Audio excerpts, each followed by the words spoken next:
Big Footprints. Big Footprints said, what is a question we never seem to ask, but you're begging to answer?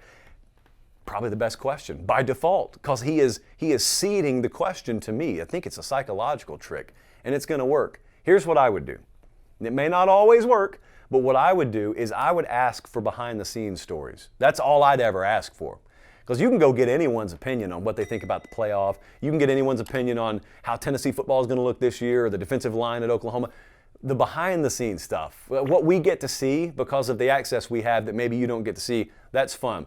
I'll give you a story. I already told Jesse, I already told Colin, I'll give you a story. So everyone was talking about the Jimbo Fisher interview when we were at the National Signing Day show last week. That wasn't the funniest part to me, though. The funniest part to me was about 30 minutes later, we were going to have Nick Saban on. So we are in a show segment, and we toss to break, and then we come back from break, and they're getting Saban lined up in the control room. So I can hear in my ear they're getting him on, and they're making sure that his levels are good, and they're making sure that he's aligned properly in his box. And I want to say it was Trey Scott who asked Nick Saban to count to 10 so he could get a mic check. Kind of like they would a normal person. Well, Saban's not a normal person, so here's what happened. Trey Scott tells him, Coach, could you count to 10? Can we get a mic check? And Saban goes, 1, 2. Silence. He gave him a 2 count, which is about 2 more than I thought he was going to give him. And no one in the control room had the you-know-what about themselves to push back and say, okay, keep going. So Nick Saban just gives him the old 1, 2. It's about it. It's about all the energy that I feel like expending on this mic check. And so they let me know, hey, we're bringing him in. We think we got his audio levels right. He only gave us a 2 count. I came this close to just bringing it up on air, because he would have laughed at it probably on air. But in the moment, that's some of the funniest stuff. If you could witness it live, see, I can just tell you the story. If you could be in that control room, and the thing about it is, when he does it, he's not doing it sarcastically. He's not doing it to be a jerk. That's just literally his natural reaction to being told to count to 10. He just went 1, 2. It was a little bit quicker than that. And that's all he gave. And that's all we got. And it worked out fine. We had an interview with him. I think we'll have him on again, probably just on Late Kick sometime, maybe during spring or immediately after spring. Those are always good. Always love having Nick Saban on, because I was telling somebody, I was doing an interview the other day. I think I may have gone down this road before with you, but I'll wrap it up this morning with this. If you think about it from my perspective, if you're anywhere close to my age, anywhere from 25 to 50 really, if you're in at the very least 25 to 40, if you're in that age bracket and you grew up in the South, you did not grow up being able to watch Bear Bryant at Alabama, but you heard stories about him, right? So I grew up that way. I heard stories about Bear Bryant at Alabama, but I never got to see him.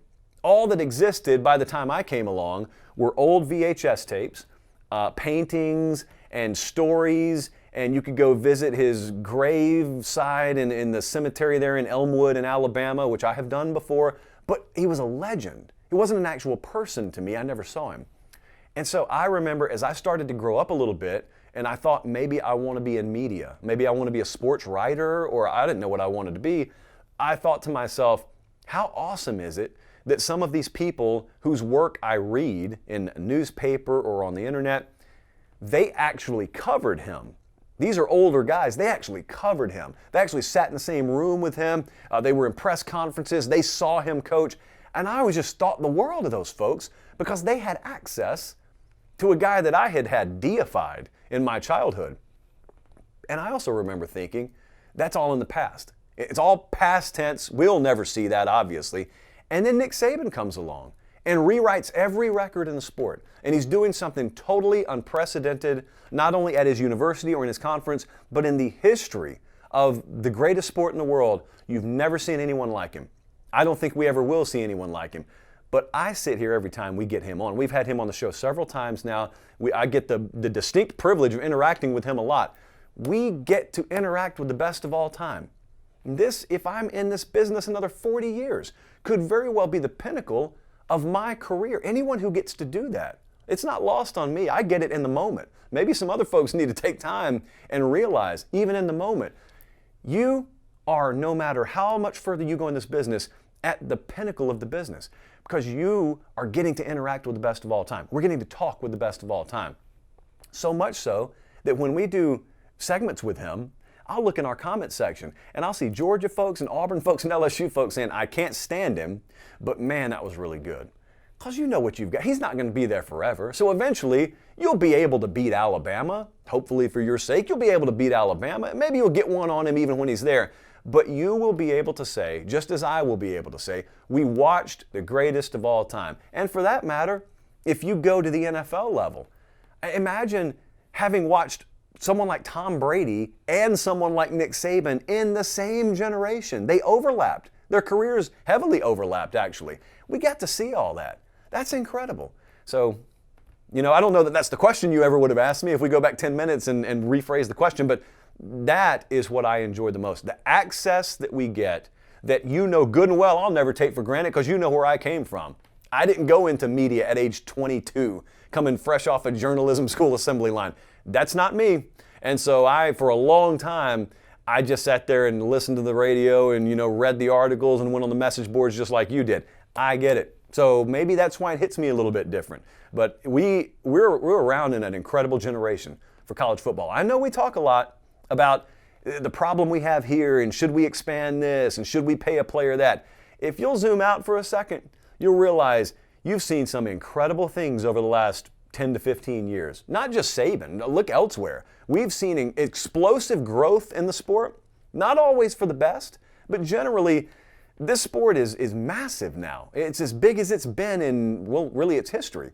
And we've been around for it. So hey, it's not all bad. There are some sunshine and rainbow aspects to this. Really appreciate you guys listening. Look, here's all we need. We just need 5-star reviews and just share the show. And when I say share, I don't always mean screenshotting. You can just go tell 5 people about it. I get that all the time. I have people tell me, I'm listening to your show because my buddy told me about it. That's worth everything to us. We appreciate that. We don't have a marketing department. We don't need one. You are, as I always say, the marketing department. What we really should do, just between us, is gather our resources together from a marketing standpoint, and we should start our own marketing firm. Because if you guys could do for any old product out there what you've done for Late Kick, we'd be worth a whole lot of money together. So you know what? Maybe that's a project. Write that down, Jesse. Maybe that's a project. Pate State Marketing. That could be a gold mine for all of us.